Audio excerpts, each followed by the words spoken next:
probably done way more than I have at this point now. But I mean, it's really great to kind of see how things are hitting, because I just record the project and then sometimes I'll hear read feedback online.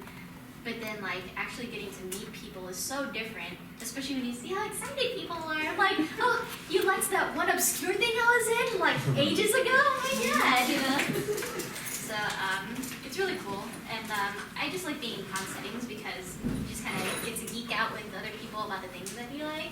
It's like, and even if it's not projects that I'm in, just like, I wish I could be in that project. And I was like, me too. But I love it. I think, as long as like cons are really on top of like, what, like helping me do like the things that I, getting around and getting things set up, and that's all I ask for. And being fed water, so I don't dehydrate. That's something that I always forget, like when you're so busy and like going around and it's like, okay, I'm feeling really, like faint for some reason. They're like, okay, eat this. I love coming to Freecon too. You guys are my first con, and I don't know why you guys keep bringing me back every year. Please bring me back again. It's a tradition already. Which Freecon is this for you? Like, is this your third? My fifth one. Yeah, it's so crazy. And like, I've gotten to know so many of you even in here, because I see a lot of you year after year. It's kind of, it's really cool. I'm starting to remember you. Like you're starting to remember me. But yeah, I'm really happy that, like even though I come back every year, that you guys aren't just like, oh, it's here again. But that you guys are still excited for the new things that I'm working on. And like, I hope that it will continue to grow and make you guys proud of me. Aside from Persona 5, what upcoming projects do you have that you can talk about? Technically, I think we can talk about. Yeah, I mean it's out on IMDb. Yeah, I remember like people were like, "Oh yeah, it's out. Oh, your name is announced," and I'm just like, "Okay, well, who cares? Share it everywhere." Yeah. I'm like, I saw, I think I saw other like pretty well-known voice actors and stuff share it. So I was like, okay, they did it, might as well. I haven't announced it yet because like we haven't gotten the official email. Like, Yeah, you can talk about it now. Official, yeah. But I guess we could just talk about it. Yeah. You can keep it in this room. We're both in Summon Night 6, so that's coming out either this month or next month, I think, or. I have no idea. I actually haven't even seen the release date. I'm thinking it's like a PS4. I'm pretty sure. Okay. It might be Or PC because you know how they do that. Like. Yeah, I know that the previous Summon Night games have been like for 3DS and stuff. So. Summon Night 5 was a PSP release localized by Gaijin Works. Yeah, it's also, this one's also by Gaijin Works. So. Oh, that was PSP? Wow, that must have been a while ago. It actually came out, I think. It came out, I think, a year ago, maybe. They had Mr. Ireland had actually localized, and was the last PSP game with cases to come out for it. It came out last year. Yeah. How did you get involved with Gaijin Works, and what was the process like working with them? Well, I don't think I worked with them directly. It was just through the studio that hired us to do the voices. So Just got connections through them. Just got called up one day. Hey, can you come in tomorrow? And it's a video game. Yeah. Like. Didn't know anything about the characters or the title or anything. I was just like, and it happens more frequent than I'd like. But I mean, I understand that they want us to come in and like sign NDAs and stuff for that. But like almost immediately after we wrapped, they put the list up and didn't tell anybody. It was so weird. That was so weird. I don't know, usually I'm used to waiting at least, 3 to 6 months, and then like sometimes you could even wait a year before you get to announce something. So like seeing it after like a month, I'm like, wait, is this real? is this official? Like, is this like some crazy leak? Because I think they've had like Yeah. some weird leaks before, and they're like, we don't want you to confirm it on your Twitter, even though it's been announced for other projects. But Yeah. It's such a weird area, so I always wait until like if it's already out, yeah, or if they say it's okay to talk about it, just to play it safe, because like I know that some companies, like if you accidentally leak like information, like say that you're playing some character, then like they'll say, I never want to work with that actor again. And that's happened like a lot of times that I've heard, so ooh, I don't want to step on any toes. Please hire me for all your games. You keep reiterating about secrecy when you signed the game projects. You said you didn't know you were doing Persona 5 or some nights 6 when you all signed on to it. How does this work with DLC releases post-game? Do you know those are coming down from the beginning? Or like, hey, by the way, we want to talk about renegotiating for this, or is it all just carried in one package? I'm not sure. Well, I was a DLC for Hyperdimension. yeah, Hyperdimension Neptune, yeah. Like, I know for my first session, she was kind of in the game, but if you want her as a playable character, you had to download her lines. And I went in for separate sessions for those, because like it would be like a while after the game is already out, and they'd be like, oh, we're adding some more content, so we'd like you to come in and do the voices for those. And then I would just, and so for things like that, I don't know, because I've always just waited until the DLC is announced to say that, oh, you can get my character again for this, you know, like sequel of the game, rather than announcing it preemptively, because I don't know if, yeah, I've never thought about that. I always just kind of wait just to play it safe, because, you know, with the internet, it's just like everybody finds out about everything, and then sometimes they'll be like, oh, are you doing this one thing? And I'm like, I can't confirm or deny. Yeah. They're very strict about their secrecy stuff, and they want to do their own like major press releases and things like that. yeah, it was really weird. I auditioned for actually Final Fantasy 15 DLC before, and I remember getting the script, and it's you know, it didn't even say the character or anything, the age. It's like words on paper, do it, you know, like, and the only reason why I found out it was Final Fantasy is because one of the names in there was like a Final Fantasy like city name, and I looked it up on Google. I was like, what is this? Because I swear I've heard this before, and it was a Final Fantasy thing. So I was like, oh wow, that must have been for Final Fantasy. But that was DLC, and it was still really like secretive, and I don't even think I don't even know if other voice actors, let's say, they're doing like Final Fantasy DLC. I don't know if they've even announced. I don't think they've even announced No, those yet. I don't even know if they. I don't know. I don't know if they're doing it or what, but. Yeah.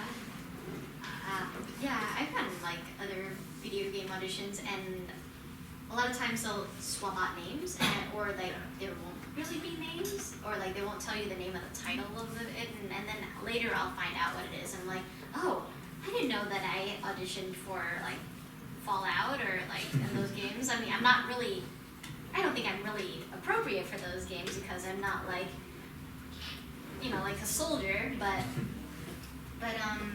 yeah, it's so interesting when those do get announced, and like, oh, okay, my friend got cast as that one thing I auditioned for, and I didn't know it was a major thing. Yeah. So it happens.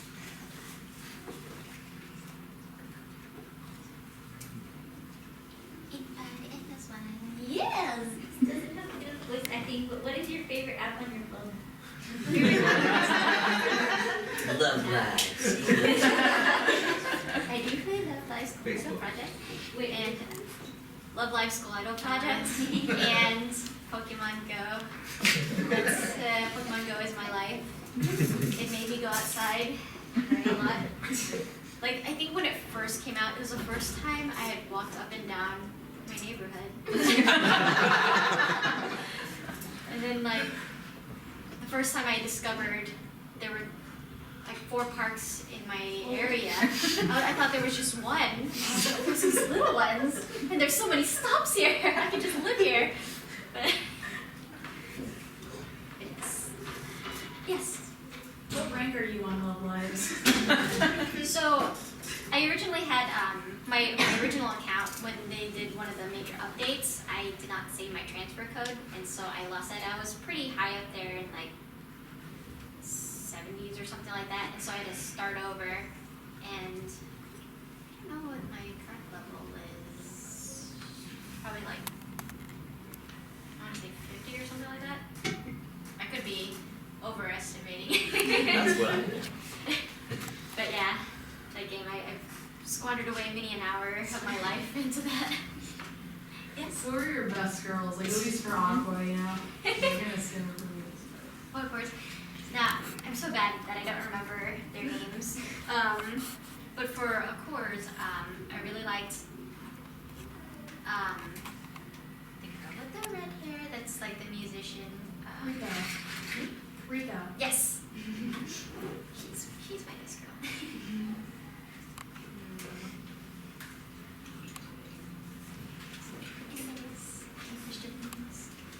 For me and Zach. Oh, hi. Hey. I mean, you're not a woman, but I don't know what I'm doing with this kid down. I mean, it's kind of cool when like you do like find out like a male voiced a female characters, like the characters involved. It's so funny because there's something that's like it's kind of in the making. It hasn't really happened yet, but I might get to voice like this little female creature thing in this like indie game, and it'll be my first female role ever. I don't know what I'm gonna do. That's awesome. I'm gonna do like little falsetto voice or something super cheesy, and it'll just be hilarious. I have no idea. Are you playing? I'm like, is that one Zach? Is that one Zach? Maybe that one's. But yeah, I know it's more common for like women to play like children and like both little boys and girls. It's either that or you get like the older sounding guys who are doing their voices. I'm a 4-year-old boy, obviously.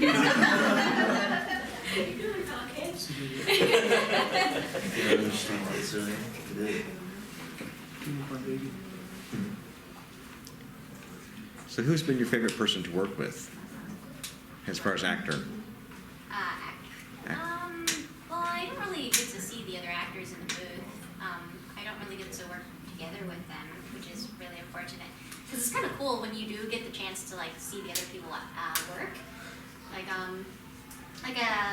I did like a scratch track project, and it was like relay for the animators to use to draw to like mouths to words, and that was the only time that I was in the booth with a couple other actors, and like sitting there and just like watching them work. I felt like I learned so much just watching them work and how they interpret things, because like they're in the same boat as me. They're seeing the script for the first time, and they're still able to really get so into the world and play these characters and making little choices on how they sound and their mouth placements and all that. I guess I will name drop one person in particular. It was Lucian Dodge. He is such a great actor, and I feel like he's like kind of under the radar, but he's like such a good actor. He's so talented. I really liked watching him work the most, because I was like, I don't know how you do all these creature voices. Your mouth is just magic, and just like he's like the cute little bird sound. I'm like, how are you doing this? I don't understand. But, Oh, Xanthe? Yeah. We're gonna have to go here soon. we are. Yeah, it's Oh 2. no. Maybe one last question, quickly, anybody? For any non-anime projects that you've done, what was the major difference in format and adjusting to that different format? Interesting.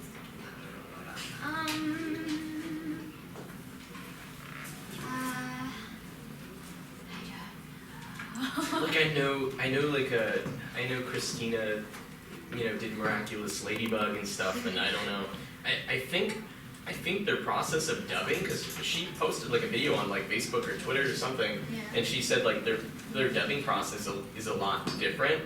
Like they might even have like words that you have to like match up as the screen goes, but like I don't think it's just like standard beeps and match the flap. Like there's another little thing on the screen that you have to picture up with something. I have no idea. Yeah, I'm not sure how it was done, but I didn't even know. yeah, I thought it was something kind of different, but it didn't look like the standard dub thing.